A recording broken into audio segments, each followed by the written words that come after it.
여러분 안녕하세요. 자, 오늘은 지난 시간에 뒤를 이어서 6.25 전쟁이 발발하다 프린트 4페이지 그 다음에 교과서 82, 83페이지에 해당되는 부분에 대해서 수업을 하도록 하겠습니다. 지난 시간에는 선생님이 바로 이제 우리나라가 어떻게 분단되었었는가에 대한 내용에 대해서 이야기를 했었죠. 지금부터는 이제 6.25 전쟁의 발발과 관련된 내용을 볼 테니까요. 그러니까 지금부터 내용을 잘 살펴봐 주기 바랍니다. 자, 지금부터 보면 다음과 같습니다. 먼저 볼까요? 자, 1번. 6.25 전쟁이 발발하다에서 3번까지 해당되는 부분을 보면요. 1번의 배경은요. 이미 우리나라가 북한과 이제 완전히 갈라서고 나서부터는 국경선 근처에서는요.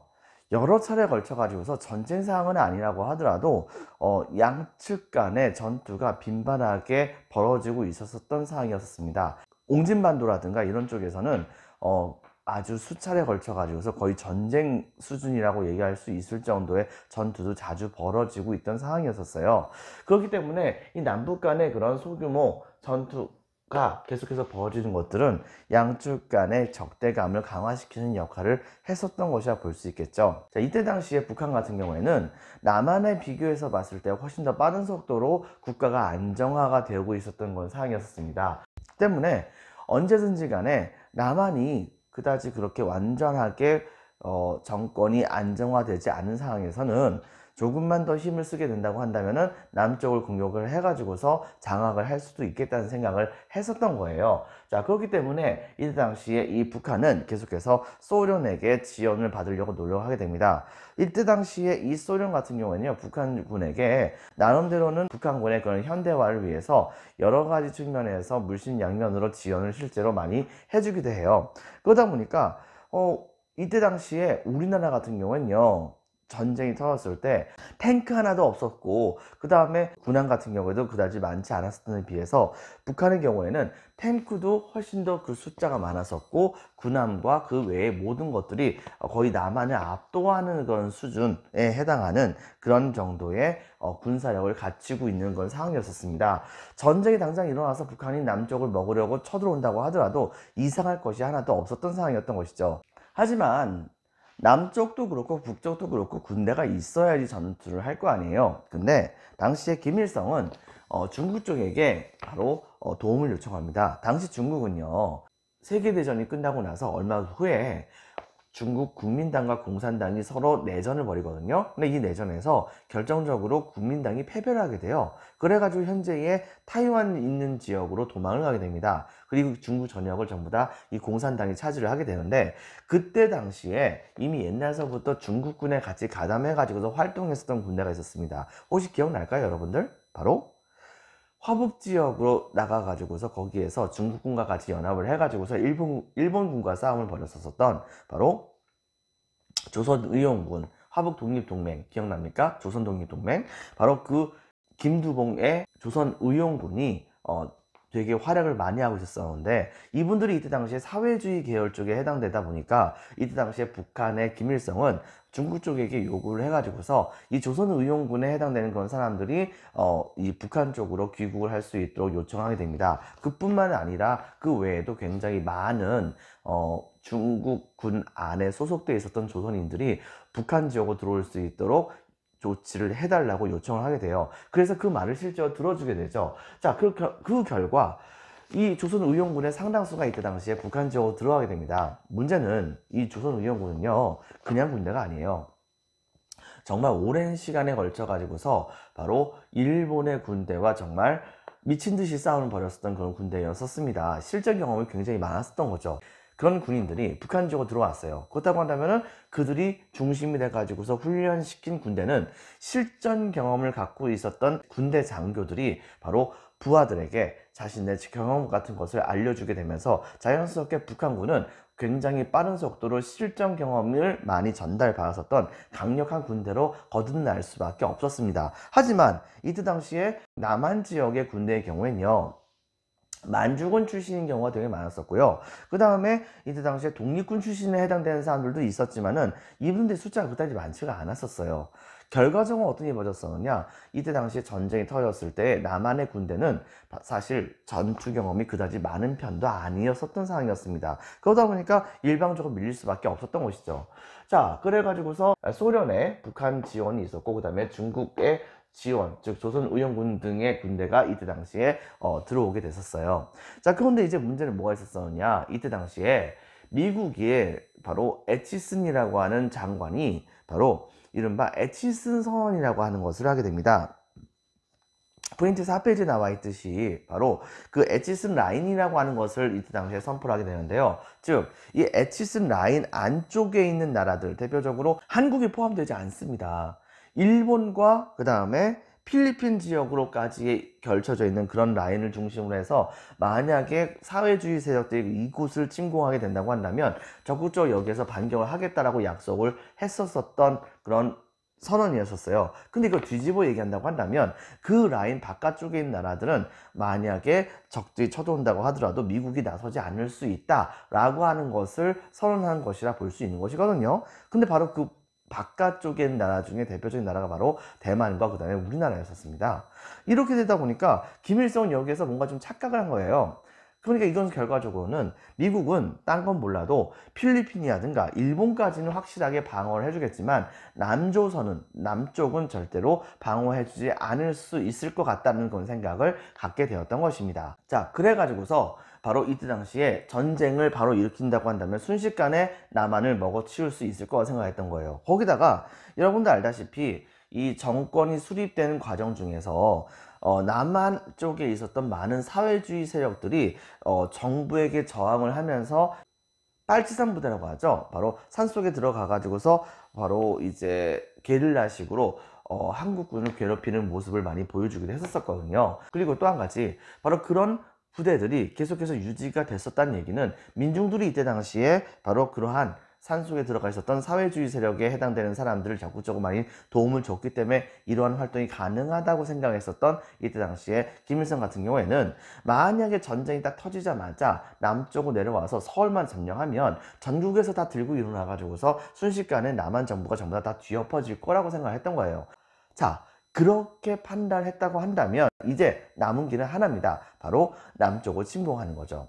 그렇기 때문에 이때 당시에 남쪽을 침공하려고 한다면 만약을 대비해 가지고서 바로 든든한 지원군이 있어야 할 거 아닙니까? 그러다 보니까 이때 당시에 먼저 소련과 그 다음에 중국에게 지원을 해달라고 요청을 하게 돼요. 소련은 이때 당시에 스탈린이, 그 다음에 중국 쪽에서는 마오쩌둥이 있었었는데, 당시 이 김일성은 이 스탈린을 만나서 전쟁이 일어났을 때 자기네들을 좀 최대한 도와달라고 요청을 하게 됩니다. 근데 이 스탈린은 이때 당시에 중국의 허락을 받아오면 그렇게 하겠다 뭐 이렇게 얘기를 했었대요. 그래가지고 이때 당시에 김일성은 바로 마오쩌둥을 만나러 갔었고, 마오쩌둥은 옛날에 같이 싸웠었던 그런 의기투합했던 그런 측면이 있었기 때문에 바로 전쟁이 터지게 된다고 한다면 적극적으로 북한을 돕도록 하겠다고 약속을 해줬으며, 이것에 따라 가지고서 이때 당시에 소련도 같이 지원을 해주기로 약속을 했던 것입니다.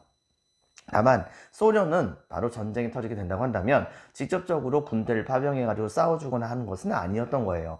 자, 드디어 이때 당시에 김일성은 바로 남쪽으로 침공할 수 있는 모든 그런 방법, 모든 그런 경우의 수들을 다 체크했다고 생각을 하고 바로 남쪽으로 침공해 나갈 날만을 기다리고 있었습니다. 그리고 시간은 흘러서 1950년 6월 25일, 그때 당시 우리나라의 군대는요, 여러분들 주말에 웬만한 그런 장병들은 전부 다 휴가를 나갔었어요. 자, 그런데 바로 6월 25일 그날이 바로 일요일이었었는데, 일요일을 맞이해 가지고서 많은 장병들이 바로 외박을 하러 나갔던 그런 상황이었었거든요. 근데 갑자기 그날 새벽에 갑작스럽게 북한이 남침을 하기 시작을 하게 된 것입니다. 여러분들, 자, 여기서 남침이라고 하는 것은 북한이 남쪽으로 쳐들어왔기 때문에 남침이라고 하는 것입니다. 절대로 까먹지 마세요. 자, 그래가지고 이때 당시에 대규모의 군대들이 이때 당시에 38선을 건너가게 되죠.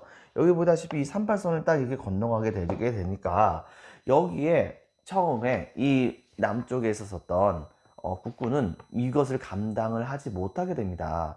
당시에 전쟁이 딱 터지자마자 바로 여러 차례에 걸쳐서 공방전이 일어나긴 했었지만 북한군이 굉장히 빠른 속도로 탱크로 밀어붙이다 보니까 이거에 대해서 남쪽에 있었던 군인들이 여기에 대한 대항을 제대로 하지 못하는 문제가 있었던 것이에요. 결과적으로 어떤 게 벌어지게 됐었느냐, 순식간에 밀리게 됩니다. 근데 문제는 뭐냐면 당시에 대통령이었던 이승만은 전쟁이 터졌다는 소리를 딱 듣자마자 다음과 같이 공언합니다. 우리는 지금 현재 적극적으로 북한군과 싸워가지고서 승리를 거두고 있다. 그러니 국민 여러분 걱정하지 마시오. 우리는 바로 점심은 평양에서 먹을 것이고 저녁은 신의주에서 먹을 것이다. 이렇게 얘기를 뗍니다. 근데 문제는 뭐냐? 그 말을 하면서 자기는 저기 대전 쪽으로 도망가고 있었어요. 제일 중요한 것은 그 밑에 있는 국회의장이라든가 이런 사람들 전부 다 서울에 남아있는 상태인데 말이죠. 자, 이런 상황이다 보니까 이때 당시에 많은 서울 시민들이 이 말을 믿고서 그냥 서울에 머물러 있었던 상황이었습니다. 근데 시간이 흘러갈수록 계속해서 북한군의 총성과 그 다음에 대포 소리가 다가오게 되자 이게 정부군이 지금 거짓말했다는 것을 알게 되었던 거예요. 그래가지고서 이 한강 이북 지역에 있었던 많은 그런 피난민들은 너도 나도 할 거 없이 다 같이 피난길을 떠나게 됩니다. 근데 문제는 뭐냐?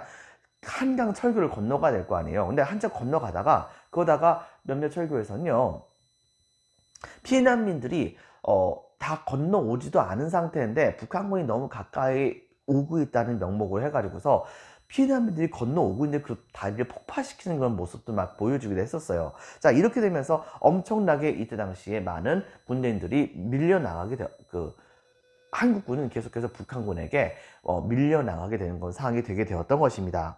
자, 이렇게 된 상황에서 이때 당시에 미국은 이 소식을 되게 빠른 속도로 이제 듣게 됩니다. 그래가지고서 바로 북한군에게 당장 돌아가라고 38선 이북으로 물러나라 라고 요청했지만 북한군이 생각보다 그렇게 쉽게 물러나가지 않을 것 같다는 생각을 한 거예요. 그래가지고서 아주 빠른 속도로 유엔에 회원들을 소집을 해가지고서 유엔군 파병을 바로 결정을 해버립니다. 하지만 그 유엔군의 주력군은 바로 미군이었거든요. 그렇기 때문에 미군은 이때 당시에 일부를 바로 이 전선으로 바로 투입을 하게 돼요.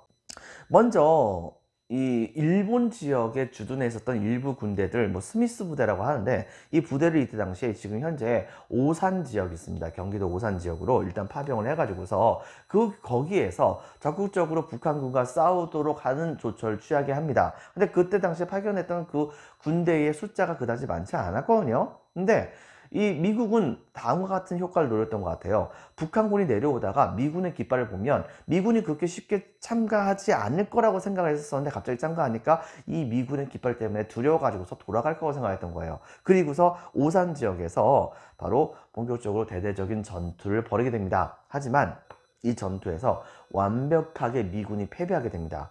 미군이 몇 개의 북한군 탱크는 박살낼 수 있었지만 북한군 탱크 자체를 완전히 박살낼 수 있는 무기 자체가 없었을 뿐더러 까마득하게 몰려오고 있었던 그런 북한군을 미군의 얼마 안 되는 그런 병력으로 쉽게 막아낼 수 있는 상황이 못 됐기 때문이죠. 결과적으로 그 부대는 그대로 후퇴를 하게 되었고 이때 당시에 미군도 하나의 사단이 이때 당시에 드디어 도착을 해가지고서 대전 지역에서 싸움을 벌이는 모습을 보여주게 됩니다. 그런데 문제는 뭐냐? 대전 지역에서 도착을 했었지만은 이때 당시에 북한군의 부대가 얼마나 전투 훈련을 열심히 받았었는지 미군의 최고 정예 부대와 맞닥뜨려서 싸움을 벌이게 되는데 이 싸움에서 완벽하게 북한군이 승리하게 됩니다. 어느 정도냐면 이때 당시 미군의 군대가 후퇴를 하다가 그만 미군 군대의 사단장이 북한군의 포로로 잡힐 정도가 됐었을 정도였었어요. 자, 이렇게 되면서 이때 당시에 이 군대는 순식간에 계속해서 북한군에게 밀리게 되죠. 당시에 우리나라 군대들은 북한군의 소련제 탱크를 막아낼 수 있는 무기가 없었어요. 그렇지만 한 가지 방법이 있다고 한다면 바로 북한군 탱크의 그 바퀴 있죠, 여러분들. 이 바퀴 사슬처럼 이렇게 돌아가는 이 바퀴에다가 수류탄을 껴넣으면은 그럼 이게 펑 하고 터지면서 이 바퀴에 그 사슬이 풀릴 수가 있거든요. 풀리게 된다고 한다면 그걸로 내 탱크가 움직이지 못하게 돼요. 바로 그런 효과를 노려가지고서 달려가가지고 자기가 스스로 탱크에 깔려 죽거나 탱크에 총알을 맞아서 죽으면서 그 탱크 밖에다가 수류탄 던지고 하는 그런 방식으로 전투를 많이 벌이는 모습을 보여줬던 것입니다. 하지만 정말로 처절하게 싸움을 벌이면서 결과적으로는 낙동강 근처까지, 이때 당시에 이쪽 근처에 흘러가 있었던 낙동강 근처까지 전부 다 밀려나가게 됐던 상황이 되었다 볼 수 있었어요. 자, 그런데 이제 문제가 무엇이었냐면, 그렇게 밀려나가면서, 그러면서 사실은 여러 명의 미국 군인과 그 다음에 수많은 한국 군인들이 북한군과 열심히 싸우면서 바로 속속들이 유엔군이 이쪽 지역으로 들어오는 그런 그 시간을 계속해서 벌어줬다고 볼 수가 있는 것이겠죠. 결과적으로는 낙동강선을 중심으로 해가지고서 북한군과 남한 사이에서 정말로 치열한 바로 공방전이 벌어지게 되었던 것이라 볼 수 있겠거든요. 자, 그랬었는데 여기에서 이때 당시에 아무리 이 북한군을 뚫으려고 해도 솔직히 초반기에는 한국군이 북한군에게 제공권을 완전히 장악을 당했던 상황이었어요. 근데 나중에 미군이 참전하게 되면서 바로 제공권을 순식간에 바로 한국군 쪽으로 넘어오게 됐거든요. 그런데 문제는 뭐냐면 제공권이 아무리 많이 넘어왔다고 하더라도 북한군은 너무나도 많은 숫자에 해당되는 군인들이 이때 당시 낙동강 전선으로 들어오다 보니까, 그 다음에 미군의 폭격을 쉽게 피할 수 있는 참호를 그렇게 많이 파놨다 보니까 결과적으로 이런 참호에 숨으면서 계속해서 이 낙동강 전선만 뚫으면은 바로 통일할 수 있다는 거 하는 그런 희망이 부풀어 있었던 상황이 되었다 볼 수 있겠죠.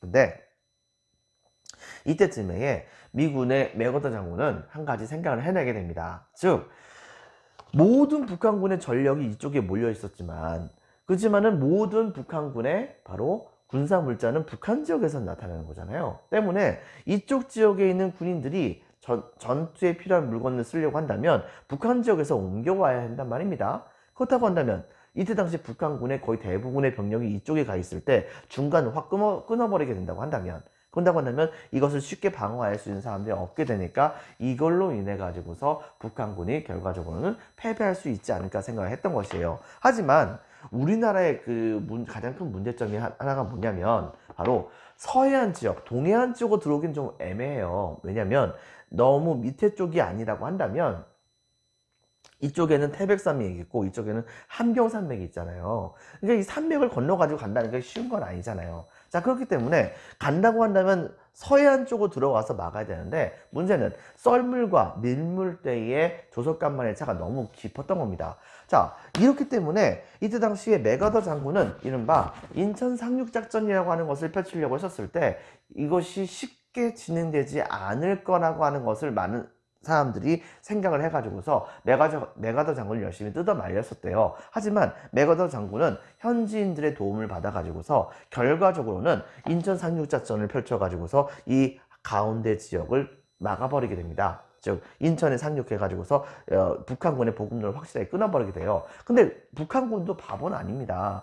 미군이 그렇게 들어올 수 있다는 것을 알아차리긴 했었거든요. 다만 이게 인천인지 다른 지역인지는 전혀 모르고 있던 상황이었어요. 근데 이때 당시에 바로 미군의 인천 상륙작전이 실시될 것이라고 하는 것을 약간 좀 속여먹기 위해서 바로 인천이 아니라 이때 당시에 이쪽에 있는 그 장살이라고 하는 곳으로 일부 학도병들과 그 다음에 일부 한국군들을 대규모로 보냈다가 빼오는 그런 사건까지 벌이기도 했었습니다. 그래서 이때 당시에 북한군이 이쪽으로 쳐들어오는가 보구나 라고 생각을 해서 대규모의 군대를 이쪽으로 보냈을 때에 바로 서쪽을 쳐버린 거죠. 결과적으로 여러분들 이렇게 해가지고 결과적으로 이때 당시에 인천 상륙작전이 실제로 성공을 하게 됩니다. 자, 인천 상륙작전을 성공하게 된 다음부터는 북한군은 더 이상 북쪽에서부터 군수물자가 들어오지 않아요. 군수물자가 들어오지 않으니까 더 이상 싸울 수가 없게 되는 상황이 되게 됐던 것이고, 그 결과 이쪽에 있었던 많은 그런 병사들은 스스로 해산을 당하거나 아니면은 일부가 간신히 북쪽으로 도망가거나 산속으로 들어가거나 하는 그런 모습을 보여주다가 결과적으로 점차 소멸하게 됩니다. 그리고 이쪽 지역을 딱 막았었던 바로 유엔군과 그 다음에 한국군은 같이 연합을 해가지고서 거의 저항하는 군대가 없다시피 했었던 북한 지역을 막 쳐 올라가게 돼요. 열심히 쳐 올라가게 되면서 드디어 이 북한 지역 근처까지, 북한의 바로 두만강, 압록강 근처까지 막 거의 다 올라가 버리게 되는 상황이 벌어졌다 볼 수 있거든요. 자, 그런데 이제 여기서 문제가 생깁니다. 이미 유엔군이 인천 상륙작전을 통해 가지고 38선을 돌파를 했었을 때 중공군은 바로 유엔군에게 너희들 지금 현재 38선을 넘었으니까, 그러니까 너희들이 원한 대로 북한군이 38선 바깥쪽으로 밀려난 것에 해당되는 것이 아니겠는가. 그러니 이쯤에서 그냥 물러나는 것이 어때? 만약에 물러나지 않는다고 한다면 우리도 참전할 수 있어, 막 이런 식으로 언지를 계속해서 줬습니다. 하지만 이때 당시에 메가드 장군은 웃기지 마라, 근데 다만 우리는 절대 중국을 치지 않을 거다 라고 얘기하면서 굉장히 빠른 속도로 이때 당시에 이 북쪽으로 쳐 올라가 가지고서 압록강과 두만강을 거의 장악하기 일보 직전에 해당되는 그런 상황이 벌어지게 되었습니다. 자, 그런데 문제는 뭐냐? 갑작스럽게 바로 한겨울쯤에 대규모의 중공군이 바로 투입이 되게 되었던 것입니다.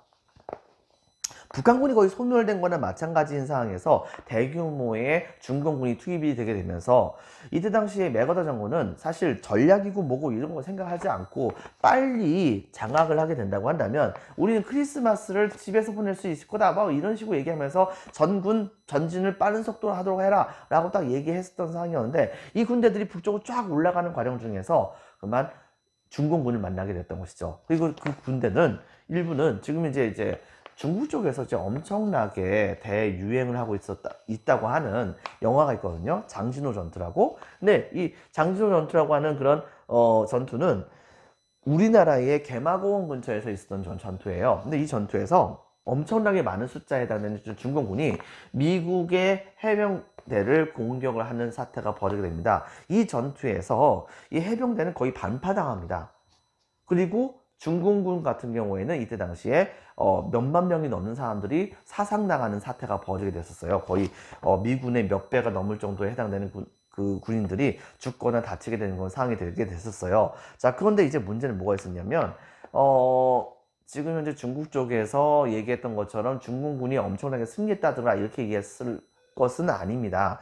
물론 미군이 전쟁에 참가해가지고서 엄청나게 가장 많은 숫자에 해당되는 미군들이 사상당하는 전투가 바로 이 전투긴 했었지만, 그럼에도 불구하고 사실 죽은 숫자는 중공군이 훨씬 더 많았거든요. 제일 중요한 것 중에 하나는 이들은 이때 당시에 총싸움을 하긴 했었으나 총으로 죽은 것보다는 얼어 죽은 경우가 더 많았다고 해요. 문제는 이 장진호 전투 이후에 먼저 굉장히 빠른 속도로 중공군이 먼저 빠른 속도로 남하를 해가지고서 이 북쪽까지 올라갔었던 미군과 그 다음에 한국군과 같은 여러 유엔군이 후퇴할 수 있는 퇴로를 막아버린 거예요. 그러다 보니까 어쩔 수 없이 바로 이 군대는 흥남 항구가 있는 쪽으로 이제 후퇴를 하게 됩니다. 자, 후퇴를 하게 됐는데 문제는 그것을 중공군도 알았을 거 아니에요. 그러니까 대규모의 군대를 동원해 가지고서 그것을 열심히 추적을 했거든요. 문제는 바로 그렇게 후퇴하는 과정 중에서 북한 지역에서 남아있었던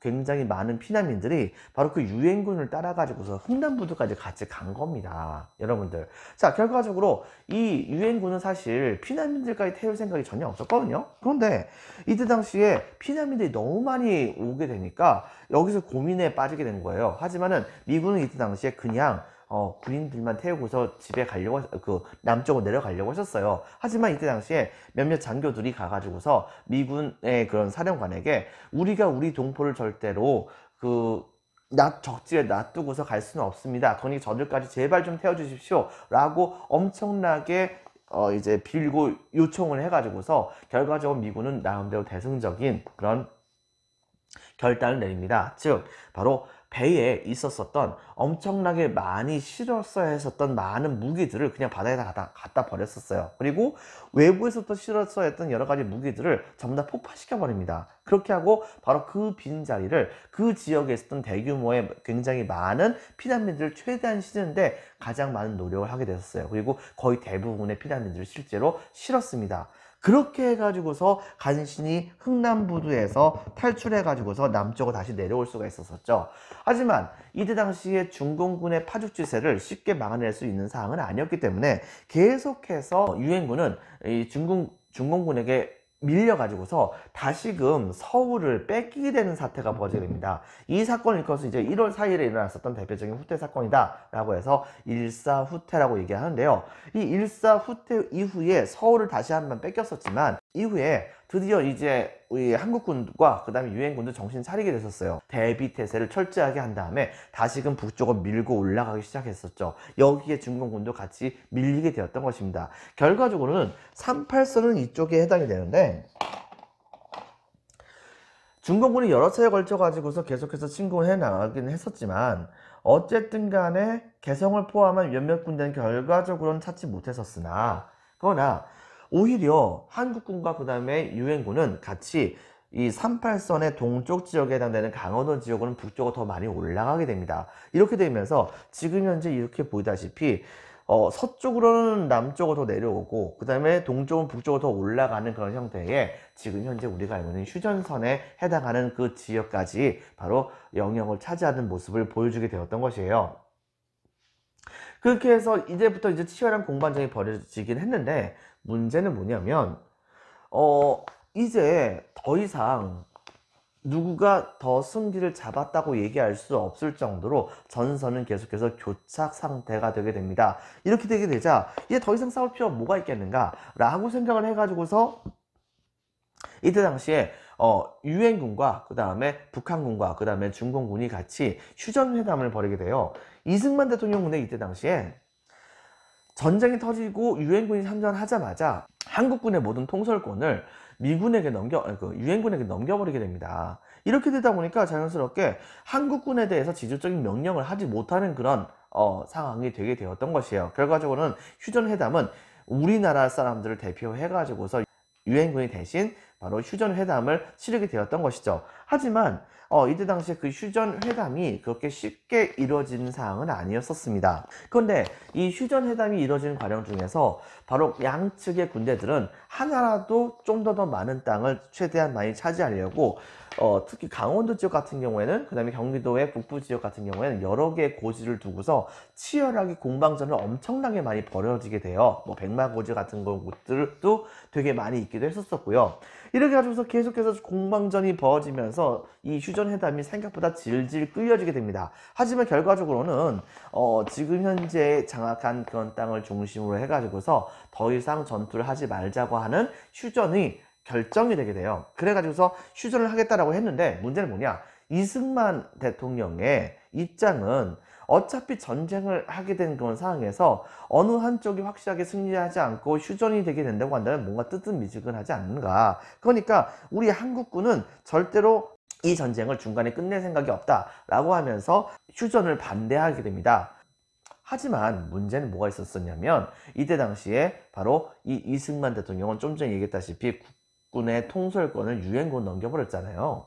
이렇게 됐기 때문에 국군에 대해서 제대로 된 명령을 하지 못하게 됩니다. 그런데 휴전회담이 거의 끝마무리가 오게 되자 이때 당시에 이 이승만 대통령은 계속해서 전쟁을 해나가고 싶었지만은 유엔군이 중단하려고 하는 것 때문에 바로 북한군을 엄청나게 자극하기 위해서 지금 현재 경상도 거제도로 가면 거제도 지역에 거제도 포로 수용소가 있어요. 바로 이 포로 수용소에 이제 수용되어 있었던 북한군을 마음대로 풀어져 버리는 사태가 벌어지게 됩니다. 이른바 반공포로를 풀어줬다라고 하는 건 사건이 터지게 됐던 것이거든요. 엄청나게 많은 그런 포로들이 되게 많았었는데 이 포로들 중에서 한국군으로 전향하고 싶다라든가 그 다음에 한국으로 들어가고 싶다라고 주장했던 그런 사람들의 경우에는 일부 다 풀어주게 됩니다.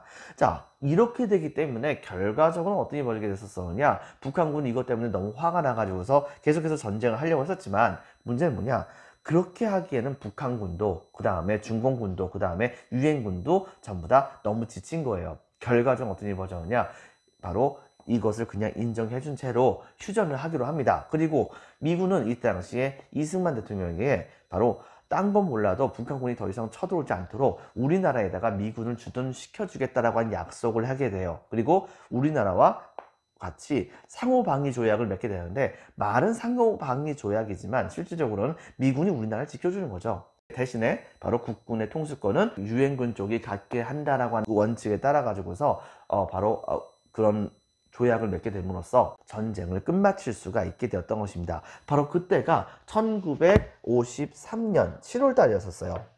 자, 여러분들, 전쟁은 이렇게 해서 끝나게 됩니다. 1953년 7월 달에. 하지만 이 전쟁은 생각보다 엄청나게 많은 피해를 입히게 되었다 볼 수 있겠어요. 먼저 인적 피해는 이루 말할 수가 없었습니다. 수많은 사상자가 엄청나게 많았었어요.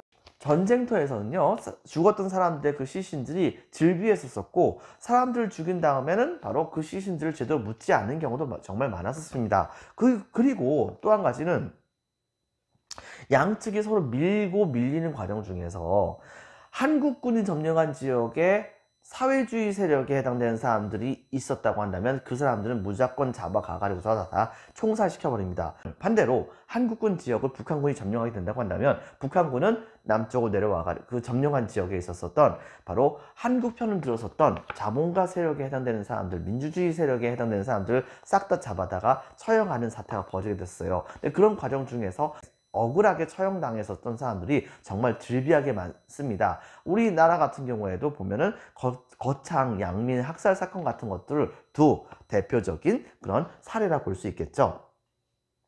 그 외에도 이산가족이 너무 많이 생산되고 그 다음에 그에 따라서 고아도 정말 많이 생산이 되게 됩니다. 즉 이때 당시에 많은 사람들이 전쟁통에 서로 가족들끼리 떨어지게 됐었는데, 잠깐 떨어지자고 했던 것이 이게 너무나도 오랫동안 떨어져 가지고서 몇십 년 동안 서로 만나지 못하는 경우가 정말 많았었어요.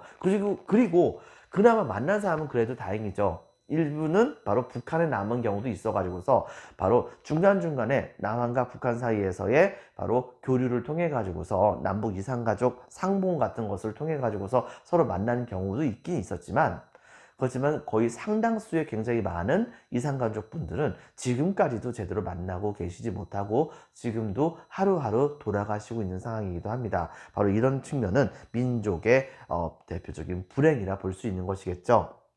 그리고 물적 피해도 정말 상당했었습니다. 여기 보다시피 도로라든가 공장, 발전소 같은 것이 다 파괴됐었는데요. 당시에 미군이 폭격을 하기 위해서 바로 비행기를 띄웠는데, 그런데 이게 아마 서울 쪽인가 그럴 겁니다. 어느 지역으로 가가지고 거기다 폭격을 해라 라고 얘기를 해가지고서 비행기가 실제로 거기까지 갔는데 갑자기 그 비행기가 돌아오는 겁니다. 그래서 왜 돌아오냐? 왜 폭격을 하지 않냐? 라고 얘기했더니 그때 당시에 이 조종사는 이렇게 얘기했대요. 당신들이 얘기했었던 폭격을 해야 할 목표물에 해당되는 건물은 이미 없다. 여기에는 건물이라는 게 존재하지 않는다. 왜? 폭격을 하도 많이 해가지고서 모든 건축물들이 전부 다 폭삭 다 무너져 버렸기 때문이었던 것입니다. 이런 정도로 이때 당시에 엄청난 물적 피해를 당하고 말 그대로 한반도 전체는 폐허 속에 빠지게 되었다 볼 수 있겠습니다. 그리고 또 한 가지, 전쟁이 끝나면서 그 다음에 전쟁 중에서는 사회주의는 바로 민주주의를, 그 다음에 민주주의 계열 쪽은 사회주의를 서로를 바로 불구대천의 원수로 바라보게 되는 모습을 보여주게 됐던 것이에요. 그리고 바로 그런 시각이 지금까지도 우리나라 사람들의 사회를 보는 인식에 엄청난 영향을 주게 되었던 것입니다. 상호 간의 적대감을 엄청나게 심어줬다는 것을 볼 수 있겠죠. 문제는 이런 적대감 자체를, 적대감을 풀기 위한 노력을 양쪽 둘 다 하지 않았다는 겁니다. 먼저 전쟁 이후의 상황에서 먼저 본다고 한다면요, 남한 쪽에서는 이승만 정권이 계속해서 유지가 됐었거든요. 근데 이 이승만 정권은 존립기반이 많이 약화가 됐었어요. 근데 이때 당시에 이승만이 이미 원래 우리나라의 헌법에 의하면 대통령은 한 번만 중임을 할 수가 있게 돼 있잖아요. 근데 초대 대통령에 한해서는 여러 번 중임을 할 수 있다는 식으로 헌법까지 고치면서 대통령을 계속 하고 싶었던 이승만은 당시에 자신의 의지에 반하는 사람들이 나타나게 된다고 한다면 그 사람들에게 전부 다 공산당이다 혹은 북한의 간첩이다 라는 식으로 누명을 씌워가지고서 죽이는 경우가 아주 허다했었습니다. 자, 그 다음에 북한 같은 경우에는요, 전쟁을 펼쳤잖아요. 사실 전쟁을 일으킨 것은 김일성이지 않습니까? 근데 김일성은 당시에 전쟁이 자기 생각대로 이제 돌아가지 않았던 것입니다. 우리 입장에서 본다고 한다면 북한이 패전했다고 생각할 수도 있는 건데, 북한 쪽에서는 이 전쟁을 자기네들이 승전한 전쟁으로 생각을 해요. 하지만 그럼에도 불구하고 어쨌든 간에 남한을 통일하지 못했잖아요.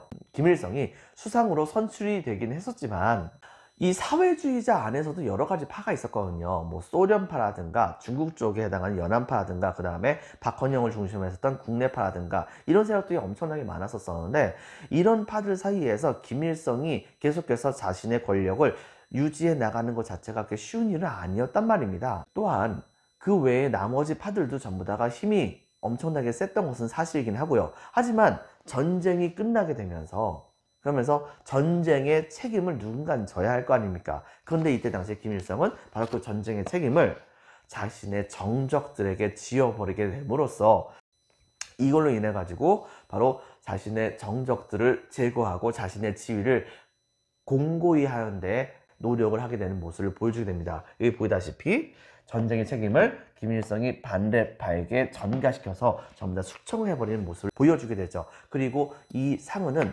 지금까지도 끝나지 않습니다. 여러분들 알다시피 지금 현재 우리나라, 여러분들 바로 전쟁은 휴전 상태잖아요. 휴전, 아직 쉬고 있다는 얘기입니다. 전쟁 아직 끝난 게 아니에요. 최근에 그래서 종전선언을 한다고는 얘기하지만 글쎄요, 어떻게 이게 잘 될지는 잘은 모르겠네요. 자, 어쨌든 간에 바로 이렇게 함으로써 6.25 전쟁에 대한 내용에 대해서 이야기를 마치도록 하겠습니다. 지금부터 프린트를 살펴보도록 할게요. 먼저 3번 6.25 전쟁이 발발하다. 1번 6.25 전쟁의 발발. 별표 하나, 6.25 전쟁의 배경. 동감 1번 남북 간의 소규모 무력 충돌 밑줄. 동감 2번 최신 무기 공급 등 빈칸에 적혔습니다. 소련의 북한 지원. 동감이 3번 조선의용군의 북한군 편입 등 중국의 북한 지원. 동감이 4번 소련, 중국의 전쟁 지원 약속이 있었습니다. 동감이 5번 미국의 빈칸을 적혔습니다. 에치슨 선언. 오른쪽에 에치슨 선언 같이 참조를 해주세요. 자, 전쟁의 발발 과정에서는요, 별표 하나 반. 자, 먼저 북한군의 남침이 있었죠. 하지만 낙동강 방어선으로 밀려났었습니다. 거기다가 유엔의 파병 결의가 있었고, 그 이후에 계속해서 낙동강을 중심으로 해서 공방을 벌이다가 유엔군 총사령관이었던 매거드 장군의 생각으로 인해 가지고서 빈칸에 적혔습니다. 인천 상륙작전 자체에다가 별표 하나 쳐주세요. 그렇게 하고 서울을 수복하고 그 다음에 압록강으로 진격하는 모습까지 보여줬으나 바로 별표 하나 치겠습니다. 빈칸에 적혔습니다. 중공군 개입. 자, 중공군 개입. 말 그대로 중공군은 떼거지로 밀려왔습니다. 몇몇 사람들의 경우에는 무기도 안 갖고서 그냥 꽹가리만 치면서 쳐들어왔었어요. 자, 이렇기 때문에 여기에 질려버렸던 이때 당시에 유엔군은 계속해서 후퇴를 하게 되었던 것이죠. 언제? 바로 1월 4일을 중심으로 해서요. 그래서 중공군 개입과 일사후퇴, 서울을 빼앗기게 되기도 했었다는 거 기억해 주시고요. 그 다음에 서울을 탈환합니다. 나중에 가서는요. 그리고 계속해서 현재 휴전선을 중심으로 해가지고서 양측 간에 치열한 공방전이 벌어지면서도 휴전회담이 계속해서 벌어지고 있던 상황이었는데, 결과적으로는 1953년 7월에 휴전이 이루어지게 됩니다. 자, 3번 전쟁의 피해 별표 2개 칩니다. 동그라미 1번 인적 피해 당연하죠. 동그라미 기억 수많은 사상자. 동그라미 니은 이산가족. 동그라미 디귿 고아가 발생했었고, 그 다음에 동그라미 2번 물적 피해 박스 치겠습니다. 바로 도로, 공장, 발전소 등의 시설 파괴 등이 나타나게 됩니다. 그러면서 동그라미 3번 바로 민족 간의 적대감이 증가하게 됩니다. 동그라미 4번 전쟁 이후의 상황 별표 하나 치겠습니다. 남한 박스. 자, 이승만 정권은 빈칸에 적혔습니다. 공산당에 반대한다 뜻이죠. 바로 반공을 내세워서 정권을 연장하고 정적들을 숙청합니다. 이것은 북한도 마찬가지였습니다. 북한 박스 김일성 빈칸에 적혔습니다. 김일성은 패전의 책임을 반대파에게 전가시키면서 그들을 숙청하고 제거하는 모습을 보여줬던 것이죠. 바로 오른쪽에 나와 있는 도표와 그 다음에 위쪽에 나와 있는 지도 같은 것을 여러분들 잘 확인을 해주기 바랍니다. 이 6.25 전쟁의 배경이라든가 그 다음에 6.25 전쟁의 과정 같은 걸 가지고서 시험 문제 자주 나오기도 합니다. 이런 것은 여러분 잘 기억을 해주세요. 자, 여러분들 수고 많으셨습니다. 오늘 여기까지 하겠습니다. 다음 시간에는 바로 이승만 정권이 어떻게 무너지게 되었었는가에 대한 내용에 대해서 이른바 4.19 혁명과 그 뒤에 있었던 이야기에 대해서 이야기를 하도록 할게요. 자, 여기까지 하겠습니다. 감사합니다.